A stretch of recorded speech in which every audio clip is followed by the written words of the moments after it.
This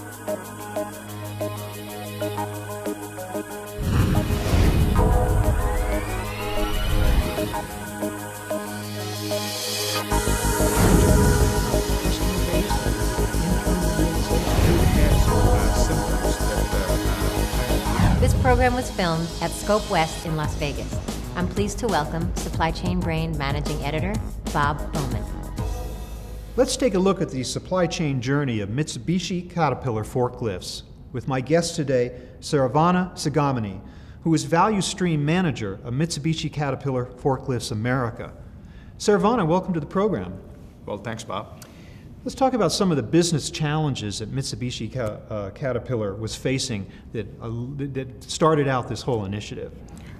We are in the business of manufacturing and marketing forklifts, various segments.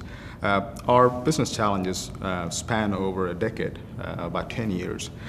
Primarily, we started off as a push-based model where we will make the trucks to stock, and then we will find the customers and then match the customers with that truck. And that was one of the foremost biggest business challenge back in the 1999 and early 2000s. And then as we rolled into the journey, we found that our replenishment systems were not consistent. That was another business challenge. And as we move forward towards the 2010s, we had infinite capacity planning. Our capacity planning had not had a formal link between demand and supply.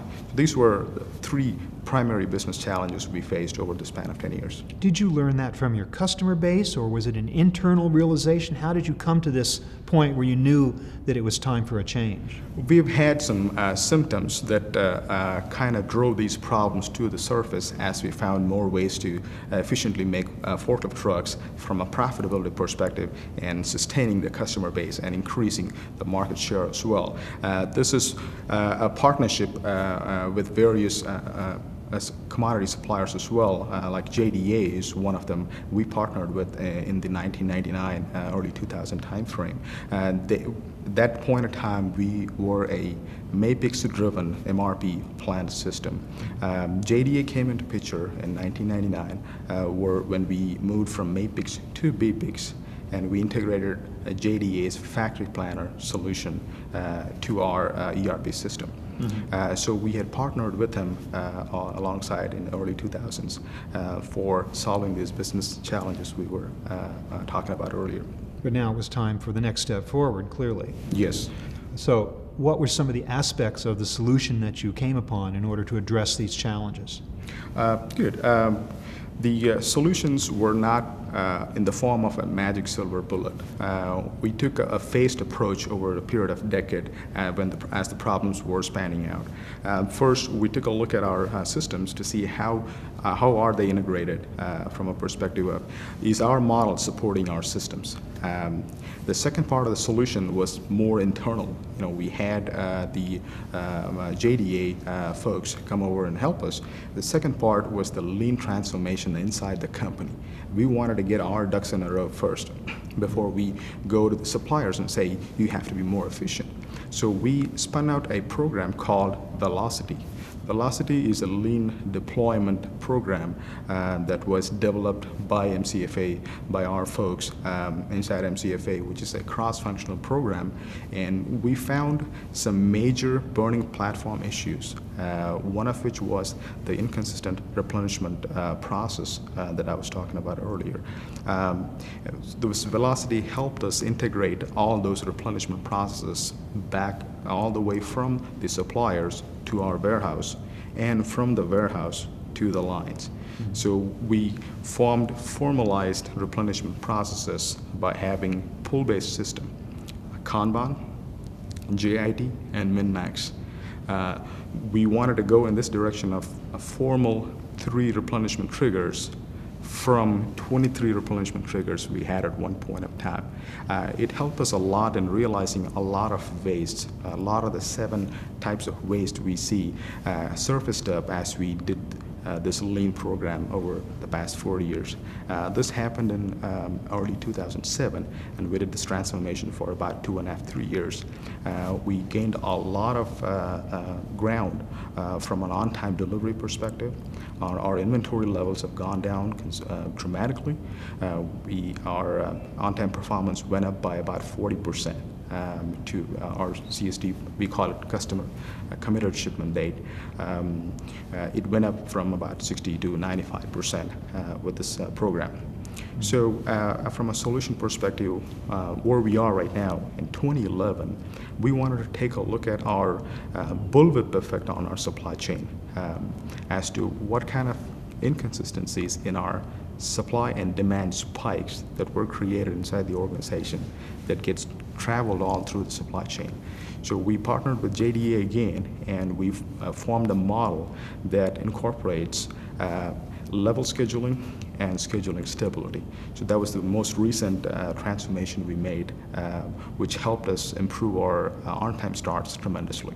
Let me back you up for a moment, though, because you just talked about some classic lean techniques, 7 types of waste and min-max and all the different things that you employed. Were you benchmarking against any other company? I mean, how did you come to realize the value of these initiatives, and how did you understand how to even implement them? We were inspired by a Toyota production system, which was a proven benchmark for medium-sized manufacturers like us, and also the fast-paced manufacturers like the automotive manufacturers. We took ideas from them as to where we need to be looking at for problems. But having said that, problems could be specific to an organization, for which we need a business-specific solution as well. The inspiration came from Toyota production system, and we try to get those solutions and try to fit that into our business problems to see how we can solve that. So you got your ducks in order internally. Then it was time to go out to suppliers. I mean, was that a whole separate initiative, or was it simply a continuum of what you were doing? It was a momentum that we gathered internally, that we wanted to pass it on to our suppliers as well. One of the foremost objectives we had with this whole initiative over the past 7-8 years is to have as much as inventory possible towards the earliest part of the supply chain, where we can have an efficient supply chain where the inventory can be pushed up all the way to the supply chain in the beginning of the supply chain, rather than having many finished good products waiting on that. And now, with the help of Plan for Every Part, PFEP we call it, which is an industry benchmark coming up these days, we literally have a plan for every part, and basically how the part is purchased, how the part is packaged, how the part is moved from the suppliers to our warehouse, and how it is moved from the warehouse to our assembly lines. This particular PFEP database helps us link the suppliers all the way to our finished goods. And the suppliers are cooperating? You're finding they're willing to come on board and help you in this effort? Absolutely. We picked up about 15 suppliers for a pilot to showcase the benefits of how PFEP would help both the partners on both ends of the supply chain, and they've been cooperating very much in helping us lean our supply chain all the way. So you brought us up to date to 2011. What's next? The journey we're going towards the supply chain improvements is more towards one keyword, integration. We're looking into integrating our business processes across the entire value chain, starting from order promising, from a profitability perspective, and from customer satisfaction perspective. We would like to link the order promising all the way up to our execution. And demand management is another aspect. We're looking into that. If there is a lack of formal demand and supply synchronization, we will always have the ripple effect and the bullwhip effect. So we're looking into having a streamlined demand management, and all these things will lead us to the one big buzzword, sales and operations planning. We are working with JDA to do an assessment of how well are we doing currently, and what is the gap that we can fulfill over the next 3 to 4 years to get us to a place where we can collaborate with our suppliers and the dealers to get them all in sync. So the keyword integration again comes into place, where there will be an integration of business planning processes across the entire value chain. That's where we're moving towards. Do you think of yourself as having a formal S&OP program in place now, or is that a goal for the future? We are still in the primitive stages of S&OP planning. Our business model has changed dramatically over a period of time, where we used to make a lot of make-to-stock orders. Now we are making configure-to-order customers. We are configuring the orders before we even take taking the customer orders from the customers. So we are going towards an entire transformation of S&OP. Well, that's an incredibly interesting picture that you painted. So thank you so much, Saravana, for sharing with us your journey, and good luck on your future endeavors. Thanks, Bob. Thanks for having me here. Appreciate it. I've been speaking with Saravana Sigamani of Mitsubishi Caterpillar Forklifts America. Thank you very much for watching.